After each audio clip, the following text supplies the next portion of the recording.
Eu quero conversar com você sobre uma das pessoas mais importantes da história bíblica, uma das figuras mais emblemáticas da história da humanidade. Quero conversar com você sobre Jacó. Isaac teve 2 filhos, Esaú e Jacó. Hoje eu não vou conversar sobre Esaú. Quero me deter sobre este filho caçula, que vem a se tornar um dos homens mais importantes da história, porque nenhum outro nome é mais repetido na Bíblia do que o nome de Jacó.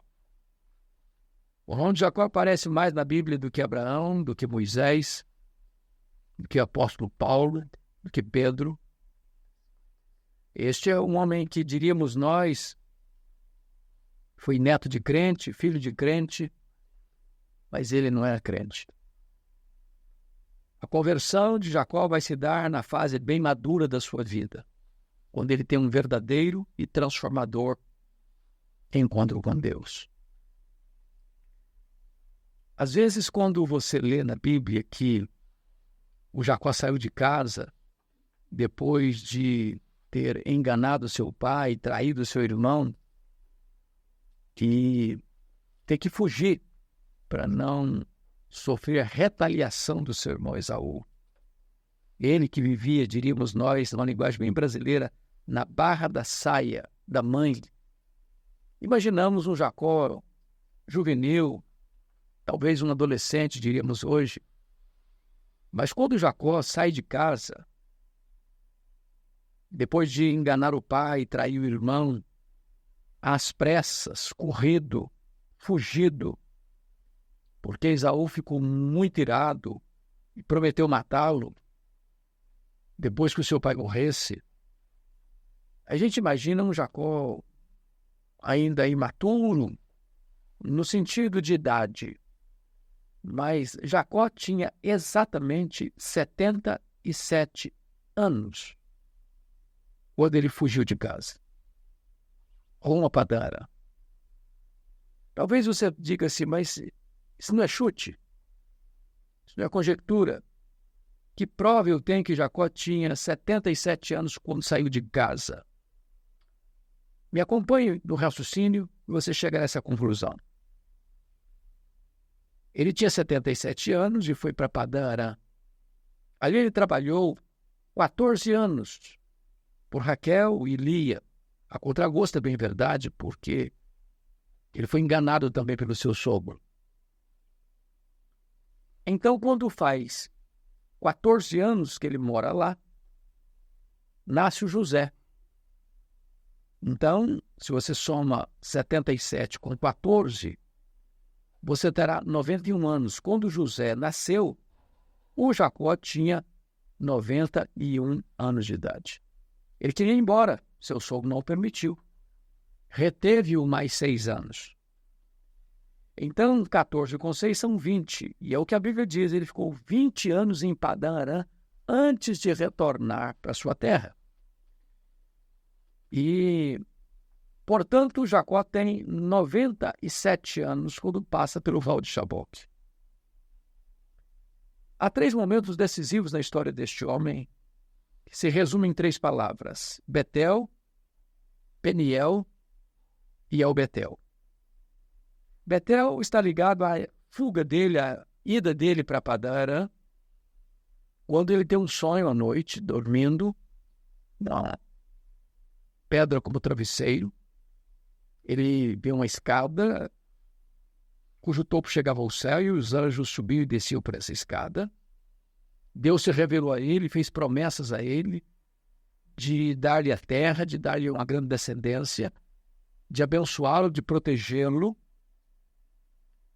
E Deus se revela a ele como Deus de Abraão, e como Deus de Isaac, como Deus do seu avô, como Deus do seu pai, mas não como seu Deus pessoal.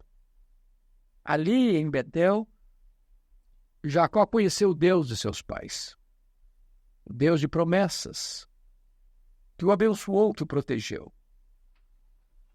Até aos 97 anos, quando passa pelo Val de Jaboque, que vai batizar o local por Peniel, ele era neto de crente, filho de crente, mas não era crente. Um homem que cresceu, diríamos nós, bebendo o leite da piedade. Conhecia as promessas de Deus, que conhecia os cuidados de Deus, a proteção de Deus, a bênção de Deus sobre a sua vida e muitas promessas sobre a sua vida. Mas ele não conhecia Deus. Isso é um grande risco para tanta gente que se contenta em apenas ter uma descendência ou uma ascendência cristã. Meu avô foi cristão, meus pais foram cristãos, mas e você? E a sua experiência? Talvez você tenha apenas um Deus de segunda mão. O texto que eu quero explorar é o texto de Gênesis 32, 22 a 32. Porque aqui está o encontro transformador que Jacó teve com Deus no Val de Jaboque. Por que aconteceu isso? Ele está voltando para sua terra, depois de 20 anos que fugiu, e é informado que o seu irmão Esaú, que prometera matá-lo, está vindo ao encontro dele com 400 homens. Jacó não é um guerreiro. Jacó tem uma família numerosa, tem filhos pequenos. José está com 6 anos, tem rebanhos, e ele tem que atravessar o vale, tem que atravessar o rio. E ele, então, de forma cuidadosa, vai estabelecendo um escalonamento de famílias que vão andando na frente, deixa por último, a Raquel e José, porque a Raquel era sua esposa querida. E diz a Bíblia que naquela noite um homem começa a lutar com ele. Na verdade, esse homem não era um homem, era um anjo. Na verdade, não era um homem, não era um anjo, era o próprio Senhor. É Deus quem luta com ele. Jacó resiste. Então o anjo fere, o Senhor o fere, e o deixa aleijado. Mexe na articulação da sua coxa, ele fica aleijado. O Senhor quer ir embora, e ele disse, em lágrimas, pedindo misericórdia, eu não te deixarei ir se tu não me abençoares. O Senhor pergunta, qual é o seu nome? Ele respondeu, Jacó. E o Senhor disse, você não vai chamar mais Jacó, você vai chamar Israel, porque como príncipe lutaste com Deus e prevaleceste. Diz a Bíblia que ali Jacó viu a Deus face a face e a sua vida foi salva. Então eu quero destacar 2 grandes verdades nesse texto. A primeira delas é o que eu chamaria para você de uma eleição incondicional de Deus na vida do Jacó. Porque veja você, lá em Gênesis 25, versículo 23, que eram gêmeos os meninos. E Deus quebra o protocolo, inverte a ordem dos fatores e escolhe o caçula e não o primogênito. Deus escolhe Jacó,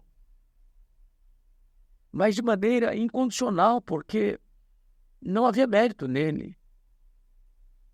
É assim que Deus faz com você e comigo. Deus nos amou antes da fundação do mundo. Deus nos escolheu em Cristo antes que o mundo fosse criado. Deus não nos escolheu por causa dos nossos méritos, mas apesar dos nossos deméritos. A escolha de Deus é soberana e incondicional. Pois foi assim que aconteceu com Jacó. Deus o escolheu antes mesmo dele nascer. Em segundo lugar, a Bíblia diz que Deus amou a Jacó e aborreceu a Esaú. Está lá em Malaquias capítulo 1, versículo 2. E Deus não amou Jacó porque viu em Jacó virtudes dignas de serem amadas. Deus não amou Jacó porque Jacó era um homem virtuoso. Não. Jacó era o espelho do seu nome. A palavra Jacó significa suplantador, enganador, mentiroso, trapaceiro.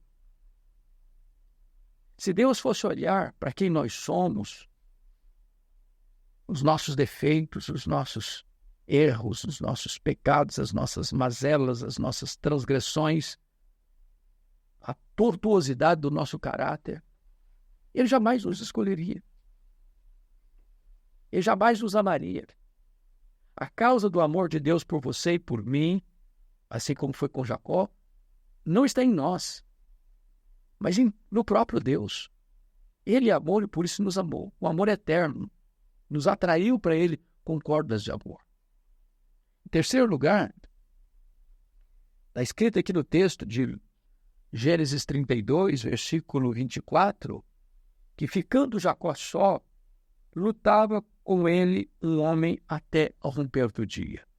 Ou seja, não é Jacó que está querendo ser mudado, transformado, é Deus quem quer transformá-lo. Não é Jacó que está pedindo, muda minha vida, transforma meu caráter, faz de mim um novo homem, uma nova criatura. Eu quero mudar a minha vida, a minha conduta, meu ser. Não, não, não. É Deus quem toma essa iniciativa. É Deus quem luta com ele. E é sempre assim. É sempre assim. A Bíblia diz que Deus estava em Cristo reconciliando consigo o mundo, não imputando aos homens as suas transgressões. Se Deus não nos buscasse, nós jamais o buscaríamos. Se Deus não nos encontrasse, nós jamais o acharíamos. Se Deus não inclinasse o nosso coração para Ele, o nosso coração sempre afastar-se-ia dele. A iniciativa é de Deus, a obra de Deus. A salvação é uma obra exclusiva de Deus. Mas mais, em quarto lugar, Deus não desistiu de Jacó, apesar da resistência de Jacó. Porque o verso 24 diz que esse homem luta com ele até o romper do dia, vendo este que não podia com ele, tocou-lhe na articulação da coxa. Ou seja, a luta foi a noite inteira. Não era uma luta para ver quem tinha mais capacidade de luta, de musculatura, de desenvoltura, lutas marciais. Não. Essa luta tinha um propósito específico: mudar a vida de Jacó, transformar a vida de Jacó, fazer de Jacó um novo homem. Ele está com 97 anos de idade. Ele está na fase outonal da vida, sendo apenas neto de crente, filho de crente, mas ainda não é crente. Ele conhece a Deus apenas como Deus do seu avô e como Deus do seu pai. Até então não se conhecia o nome de Deus. Eu sou o Deus de Abraão, de Isaac e de Jacó. Deus era apenas o Deus de Abraão e de Isaac, mas não ainda de Jacó, que Jacó ainda não era convertido. E é maravilhoso que Deus continua lutando com ele. E Jacó resistindo, medindo força com força, poder com poder, destreza com destreza. A resistência de Jacó não é por causa da luta física. A resistência de Jacó era de mudar de vida, de mudar sua postura, ter um novo nome, uma nova vida, um novo coração, uma nova mente, ser uma nova criatura. Mas é muito curioso ainda que a Bíblia diz que nessa luta de Deus com Jacó, Deus feriu Jacó para não perdê-lo para sempre. Deus tocou na articulação da coxa dele. Ele ficou aleijado como manco. Ficou limitado, indefeso. E eu quero dizer a você que Deus pode ir às últimas consequências para alcançar você. Há pessoas que precisam de um fato tremendo para ter um encontro com Deus. O carcereiro de Filipos precisou de um terremoto. O apóstolo Paulo precisou de ficar cego no caminho de Damasco, ser jogado ao chão. Nabucodonosor precisou ver um bicho a viver lá com os animais. Cresceu pelos no seu corpo, molhado pelo orvalho da noite, para ele baixar a bola, se quebrantar, se humilhar. O rei Manassés precisou ser preso, carregado com ganchos, para se quebrantar e se humilhar. A Bíblia diz que Deus precisou deixar Jacó aleijado, manco, arrastando de uma perna, para ceder. Deus ama tanto você que Ele não abre mão de você, Ele não desiste de você, assim como aconteceu com Jacó. Mas esse texto além desta verdade tão rica e tão poderosa, vai nos mostrar ainda um outro ângulo desse texto, dessa passagem. Já vimos a eleição incondicional de Deus, mas agora poderemos ver a graça de Deus sendo irresistível. Porque agora, diante do fato de Deus ter tocado na vida dele, o deixado aleijado, agora diz o texto que Jacó reconhece a sua necessidade de Deus, conforme está no versículo 26. Disse este: deixa-me ir, pois já rompeu o dia. Respondeu Jacó: não te deixarei ir, senão me abençoares. Agora Jacó se agarra ao Senhor. Agora ele tem plena consciência de que precisa de Deus. Ele sabe que ali era um corte radical na história da vida dele. Que ele vivera 97 anos suplantando, enganando, mentindo, trapaceando, e que não podia prosseguir mais com aquela mesma agenda, com aquela mesma vida. Ele se agarra ao Senhor. E diz a Bíblia que ele diz: eu não te deixarei ir se tu não me abençoares. De que bênção ele está falando? Será que ele está falando: eu preciso de mais dinheiro, eu preciso ser mais rico, eu preciso de mais rebanhos, eu preciso de mais terras, eu preciso de mais promessas? Do que ele está falando? É óbvio que a luta toda daquela noite foi para mudar a vida do Jacó, para que ele fosse um outro homem, para que ele se rendesse ao Senhor, para que ele tivesse uma experiência pessoal com Deus, para que Jacó não fosse apenas neto de crente, filho de crente. O próprio Jacó precisava sê-lo. Ele precisava ter a sua própria experiência. Agora ele reconhece essa necessidade e diz: eu não posso sair daqui, eu não posso continuar minha vida do jeito que eu estou vivendo. Talvez você que está me acompanhando agora também é neto de crente, filho de crente, talvez até criado na igreja. Você conhece a palavra de Deus, você tem promessas de Deus, você tem o cuidado de Deus, você tem a bênção da providência de Deus cercando a sua vida. Mas Deus ainda é apenas o Deus do seu avô, o Deus do seu pai, o Deus da sua mãe, mas ainda não é o Deus da sua vida. Talvez você tenha tido tantas oportunidades e você tenha adiado, ou talvez até que Deus tenha lutado com você tantas vezes, e você resistido.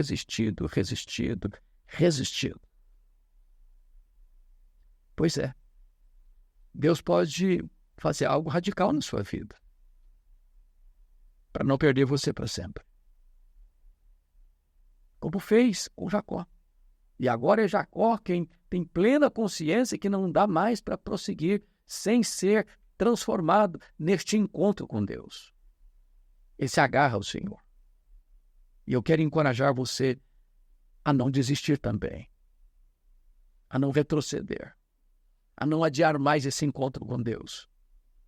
Deus tem dado tantas provas e tantas evidências de que Ele é bom com você, de que Ele ama você, de que Ele protege você, de que Ele abençoa você, de que Ele cuida de você. Está na hora de você se render, está na hora de você se capitular, está na hora de você se agarrar ao Senhor e dizer: Senhor, eu não te deixarei ir se tu não me abençoares. Mas uma segunda coisa que eu quero destacar aqui. Não está no texto de Gênesis 32, 22 a 32. Está lá em Oséias, capítulo 12, versículo 3 e 4. Diz que ele lutou com Deus, prevaleceu, e chorando pediu misericórdia. Quando você lê em Gênesis que ele agarra-se ao Senhor e diz: eu não te deixarei ir se tu não me abençoares, Oséias, capítulo 12, interpreta como é que isso aconteceu.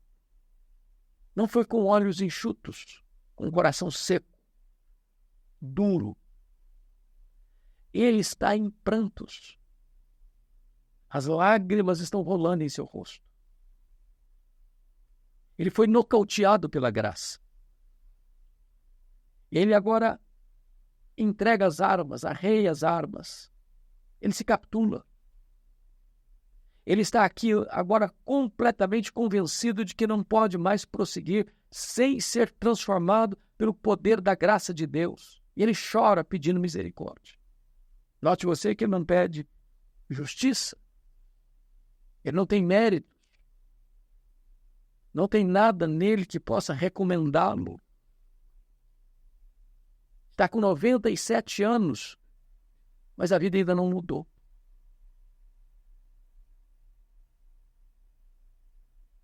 E ele agora está pedindo, Senhor, eu não posso mais prosseguir sem essa transformação, sem esse encontro contigo. E ele chora. As lágrimas do arrependimento. As lágrimas mais importantes do novo nascimento.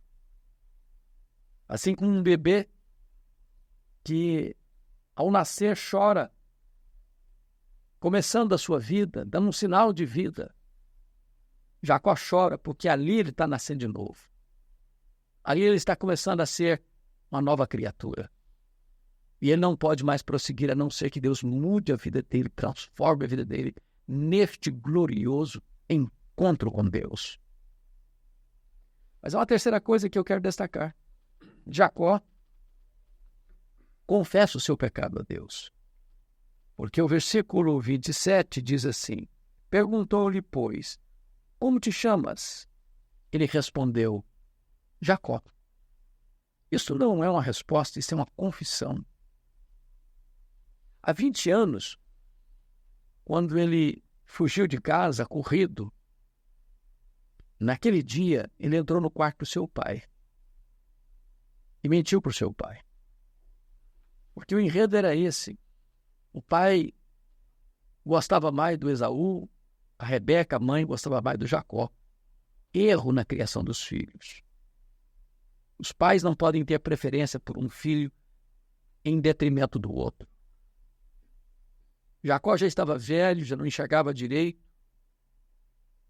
O casal já não dialogava mais.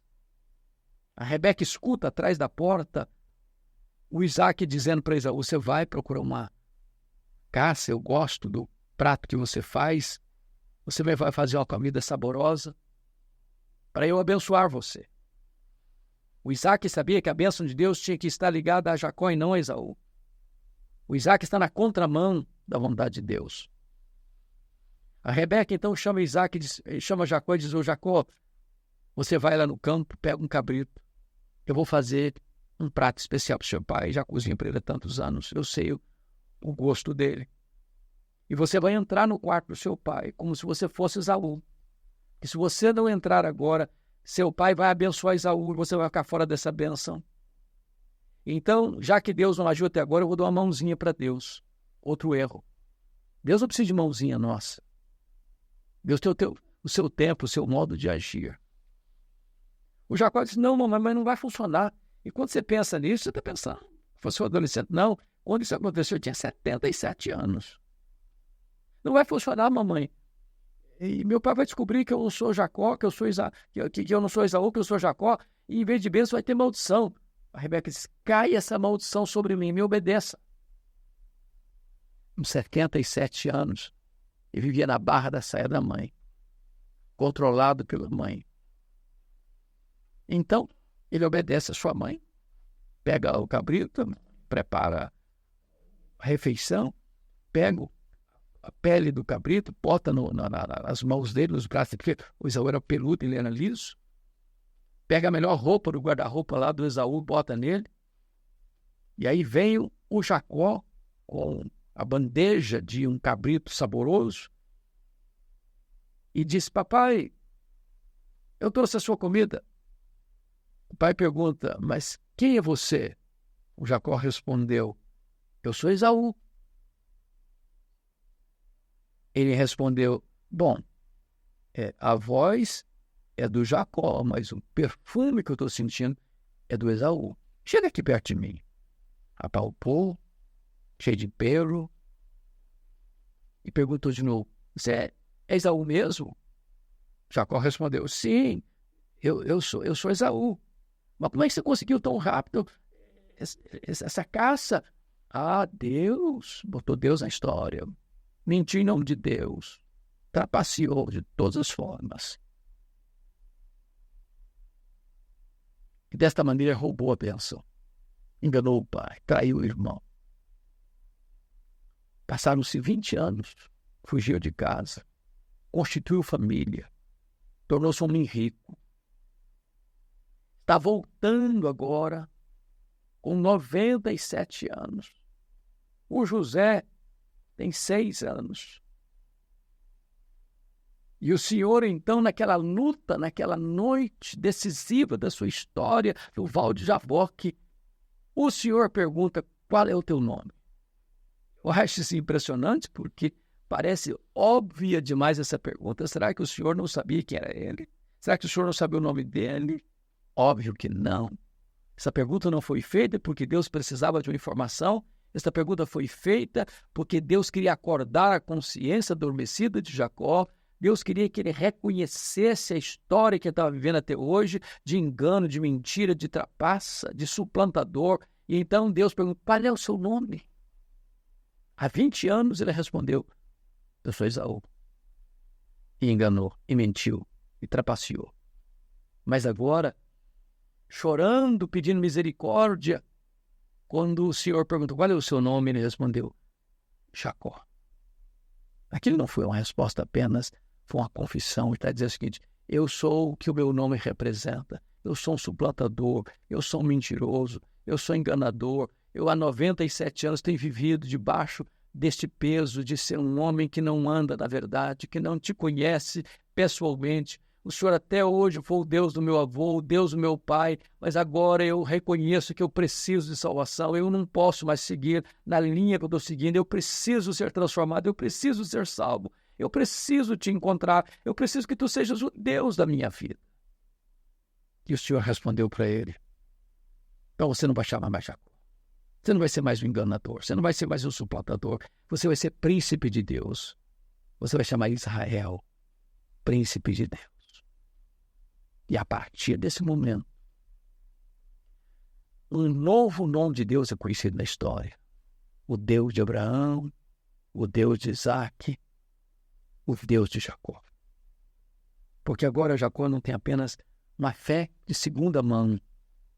Ele conhece a Deus pessoalmente. Ele foi transformado por esse Deus.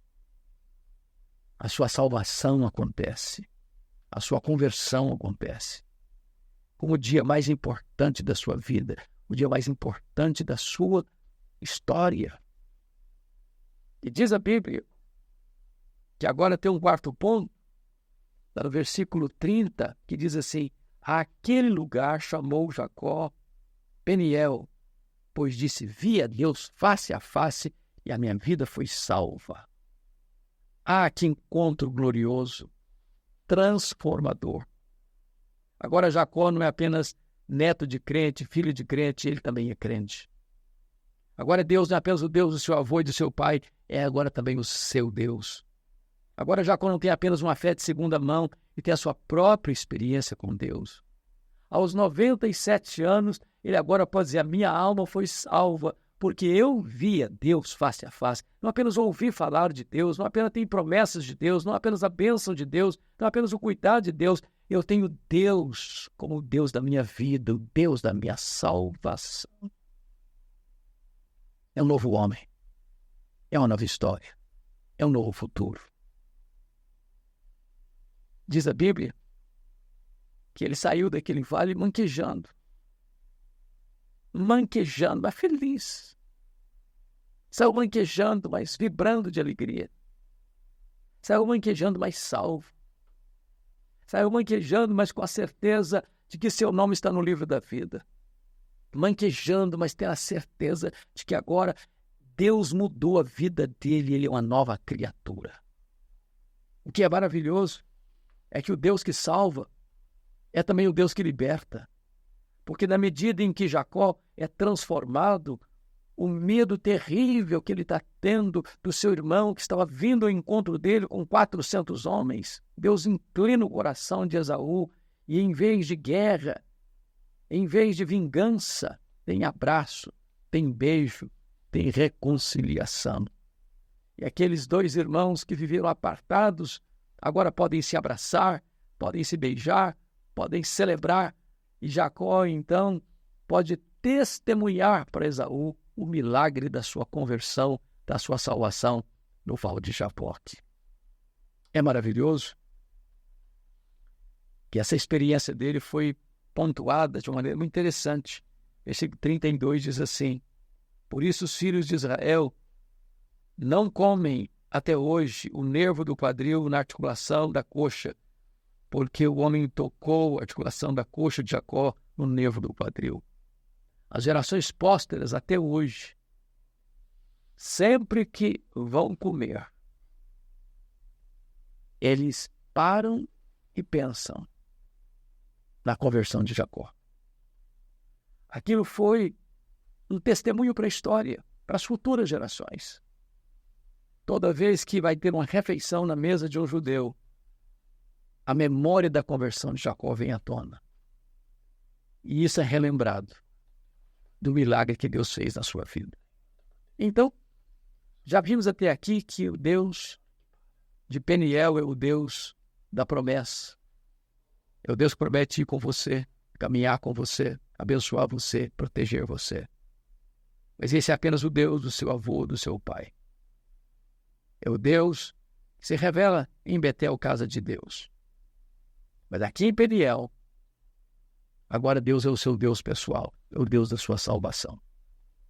Porém, é possível que uma pessoa salva, remida, lavada no sangue do Cordeiro, não obedeça os preceitos de Deus num dado momento da vida. E num cochilo, num fracasso, ele colha os frutos amargos dessa desobediência. Deus mandou Jacó ir para Betel e Jacó desceu para Siquém.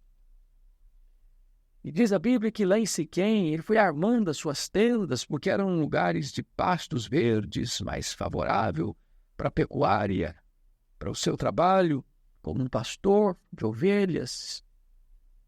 E diz a Bíblia que nessa cidade siquemita, a sua única filha Diná vai ser desonrada pelo príncipe da terra. Que violenta Diná. Se arrepende, pede perdão, se dispõe a reparar o erro, a se casar com Diná, mobiliza a família toda para ir a Jacó conversar, pedir perdão e acertar as coisas. E diz a Bíblia que os irmãos de carne e sangue de Diná, porque Jacó tinha 2 mulheres e 2 concubinas, com filhos com todas elas, tomam a decisão de se vingar. E disse assim: olha, nossa irmã pode até casar, mas vocês todos têm que se circuncidar. Significa, o incircunciso não tinha aliança com Deus. Todos aceitaram a proposta de circuncidar. Quando eles estavam nas dores maiores do problema, os 2 irmãos de Diná entraram na cidade e mataram o rapaz que ia casar com a irmã, mataram o pai dela, mataram os homens da cidade, fizeram uma chacina sanguinária, perversa. E Jacó está agora vivendo esse drama de ver os seus filhos se envolvidos num crime hediondo. Jacó está agora na iminência de ser massacrado pelo povo, ser vingado, e a sua família ser varrida da terra, varrida do mapa.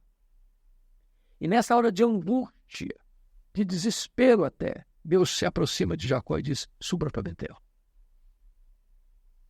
Os deuses familiares que ainda você tem na sua casa, tira fora.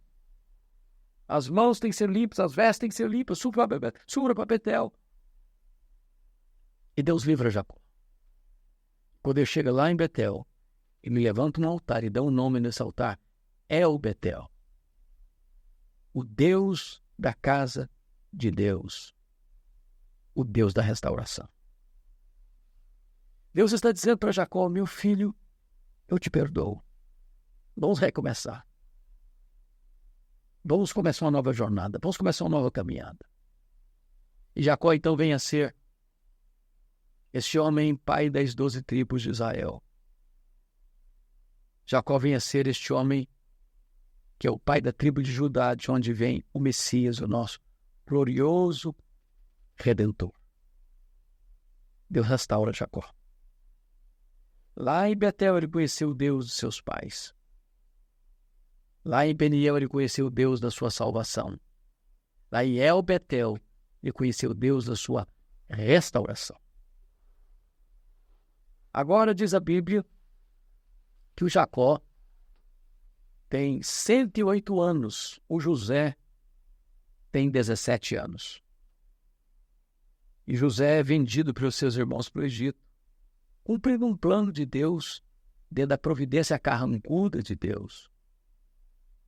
E José fica no Egito 22 anos, 13 anos sofrendo, 7 anos governando com fartura, 2 anos governando com escassez. Se você soma 13, mais 7, mais 2, você tem 22 anos. Se o Jacó tinha 108 anos quando José tinha 17 anos, significa que Jacó desce para o Egito com 130 anos. Você soma 108 com 22, 130. É a idade que ele tinha quando foi para o Egito.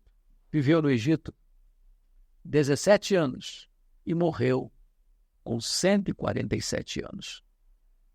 Jacó vai ter o funeral mais pomposo registrado na Bíblia. Nenhuma personalidade histórica teve um funeral tão pomposo quanto Jacó.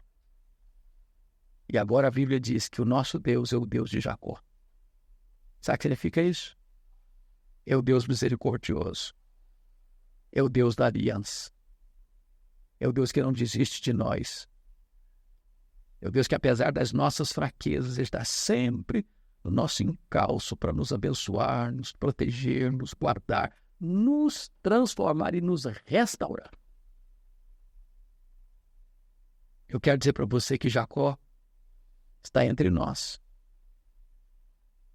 Que Jacó mora debaixo da nossa pele. Que o coração de Jacó bate no nosso peito.